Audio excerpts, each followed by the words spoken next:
नमस्कार दोस्तों, स्वागत है एक बार फिर से आपके अपने YouTube चैनल बी एक्टिव ज्ञान में।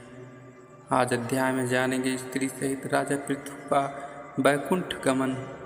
मैत्री जी बोले, तदनंतर उसी समय आत्मज्ञानी प्रजापति अपनी वृद्धावस्था देखते हुए जिस कार्य के लिए यहाँ जन्म लिया था, उस प्रजापालन आदि रूप ईश्वर के आदेश को पूर्ण करके स्थावर तथा जंगम प्राणियों की जीविका चलाने वाला आत्मज्ञानी प्रजापालक, अन्नादि की वृद्धि करने वाला वो धर्मात्मा विरह से रोती हुई पृथ्वी पुत्रों को सौंप कर स्त्री के साथ तपोवन को चला गया, जिससे प्रजा बहुत दुखित हुई।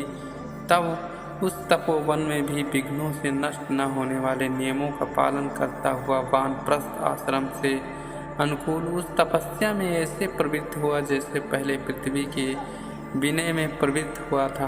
कभी कंदमूल तथा फलों का आहार करता था, कभी शुष्क पत्ते चबाता, कभी पक्षों तक वो जल पीकर ही रह जाता और अंत में वह केवल वायु पान कर रहने लगा।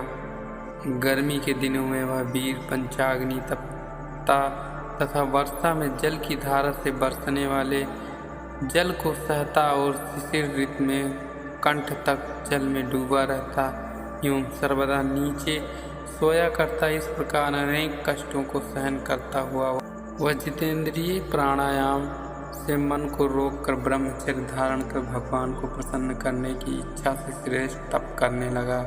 इस प्रकार धीरे धीरे प्राप्त उस तपस्या से इसके समस्त कर्म जब नष्ट हो गए, तब इसका अंत करण पवित्र हो गया और समस्त वासनाएं नष्ट हो गई। प्राणायाम से कामादिक उसके बंधन कट गए। भगवान सनत कुमार ने जिस परम अध्यात्म योग का उपदेश दिया था, पुरुषों में श्रेष्ठ राजा पृथु उसी से भगवान का भजन करने लगे। फिर तो उस महात्मा की भगवान पर ब्रह्मा में अनन्य भक्ति उत्पन्न हुई। भगवान की परिचर्या से उसका मन शुद्ध हो गया, उसे विराग देने वाला ज्ञान उत्पन्न हो गया। इसकी भगवान में अनन्य भक्ति उत्पन्न हो गई। सारे संशयों का एवं उपाधि रूप हृदय की ग्रंथि नष्ट हो गई। देहादि से आत्मबुद्धि भी नाश हो गई और उसे ऐसा ज्ञान हो गया कि जिससे वह प्राप्त हुई सिद्धियों से भी निष्प्रह हो गया। फिर उसने परम ज्ञान को भी त्याग दिया, क्योंकि जब तक मनुष्य भगवान की कथाओं में प्रेम नहीं करता, तब तक वह सिद्धियों से परमत्त ही रहता है। इस प्रकार वीरवर पृथु ने अपनी आत्मा को ब्रह्मा से लगाकर स्वयं ब्रह्मरूप हो समय आने पर शरीर छोड़ दिया। जिन्होंने धीरे धीरे वायु को ऊपर उठाया और उसे नाभि में स्थापित किया, फिर वहाँ से उठाकर कोष्ठ में स्थापित किया। तदनंतर हृदय में, उसके बाद उर में, पुनः कंठ में और तब फिर उसे भ्रुकुटी में स्थापित किया। फिर उस वायु को क्रमशः ऊपर उठाते हुए ब्रह्मानंद में ले जाकर वायु को वायु में लय कर लिया। फिर कठिनांश को पृथ्वी में, तेज को तेज से, छिद्रों को आकाश में और द्रव को जल में, इस प्रकार शरीर को यथास्थान में लय कर दिया। पश्चात अद्वितीय आत्मा की प्रतिपत्ति के लिए महाभूतों को भी विलीन कर दिया। इंद्रियों को शब्दादि विषयों में लीन कर दिया। फिर विषयों को अहंकार में और अहंकार को भी महातत्व में लीन किया।